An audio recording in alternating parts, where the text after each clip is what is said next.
салом тамошобинони муҳтарам, хабарҳои муҳими радиои озодиро аз рӯзи чоршанбе 12 феврал ман Хиромон Бақозода тақдим мекунам. Маҷлиси намояндагон Созишномаи фаъолиятҳои меҳнатӣ ва ҳифзи ҳуқуқи шаҳрвандони Тоҷикистону Русияро тасвиб кард, ки шароити кори 3 солаи шаҳрвандонро дар қаламрави Русия муҳайё месозад. Айни замон шумори муҳоҷирони кории тоҷик дар хоки ин кишвар аз рӯи ҳисобҳои расмӣ 800,000 нафар дар як солро ташкил медиҳад.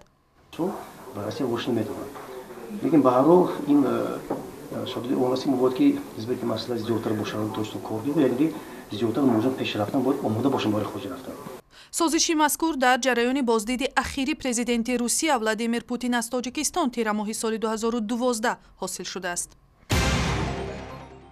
شوروی علمای تاجیکستان با قرار نوی خود خوندن نمازی ҷанозаро ҳаққи имомон، имомхатибон، сархатибон ва раиси шӯрои уламо дониста аст. дар кумитаи дин мегӯянд ки чунин тасмим ба хотири роҳ надодан ба баҳсу мунозираҳо дар маросимҳои ҷаноза гирифта шудааст, ки боиси коста гардидани обрӯи ходимони дини ислом мешавад. қарори маркази исломии тоҷикистон дар ҳоле аст ки чанди қабл дар маросими ҷанозаи рӯҳоние бо номи ҳоҷӣ қурбоналӣ дар масҷиди маҳаллаи олисомони ноҳияи рӯдакӣ байни ҷамолиддин амолуллозода, имомхатиби масҷиди ҷомеи минтақаи ҳазрати мавлоно ва рӯҳонии маъруф нуриддинҷон тураҷонзода бар сари раҳбарии намози ҷанозаи марҳум баҳсе пеш омад, ки дар интернет ҳам роҳ ёфт.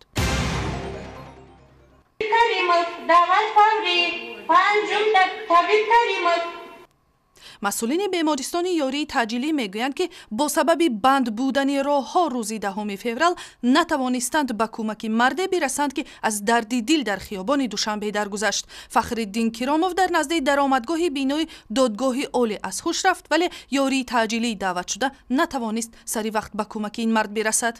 масъулини хадамоти ёрии таъҷилӣ мегӯянд, ки дар сурати боз будани роҳҳои мошингар духтурон дар фосилаи то 15 дақиқа сари вақт ба назди беморон мерасанд, вале вақтҳои охир бо сабаби зиёд будани мошин дар хиёбонҳои Душанбе ва набудани фарҳанги роҳ додан ба хадамоти кӯмаки изтирорӣ табибон наметавонанд сари вақт ба кӯмаки бемор бирасанд. масъулини Фурудгоҳи Душанбе ба таҳқиқи шикояти шаҳрвандон шурӯъ карданд, ки мегӯянд ба ҳангоми тарки Тоҷикистон кардани мусофирон барои гирифтани варақаи сафар аз онҳо пардохти пул тақозо мешавад. ин варақаҳо бояд ба таври маҷонӣ дар миёни мусофирон нашр шаванд. тибқи иттилои озодӣ ҳамчунин нуқтаҳои машваратии хадамоти муҳоҷират низ хизматрасонии худро барои муҳоҷирон пулакӣ ба роҳ мондааст, ки ба бовари масъулини фурудгоҳ хилофи қонун аст. филми коргардони маъруфи тоҷик Носир Саидов оинаи беҷило дар ҷашнвораи байналмилалии фаҷр дар ҷумҳурии исломии Эрон сазовори ҷоиза барои беҳтарин филмнома шуд. муаллифи филмнома Бахтиёр Каримов аст, ки аслан пешаи сартарошӣ дорад ва филм дар бораи падаре нақл мекунад, ки қотили писари ягонаашро мебахшад.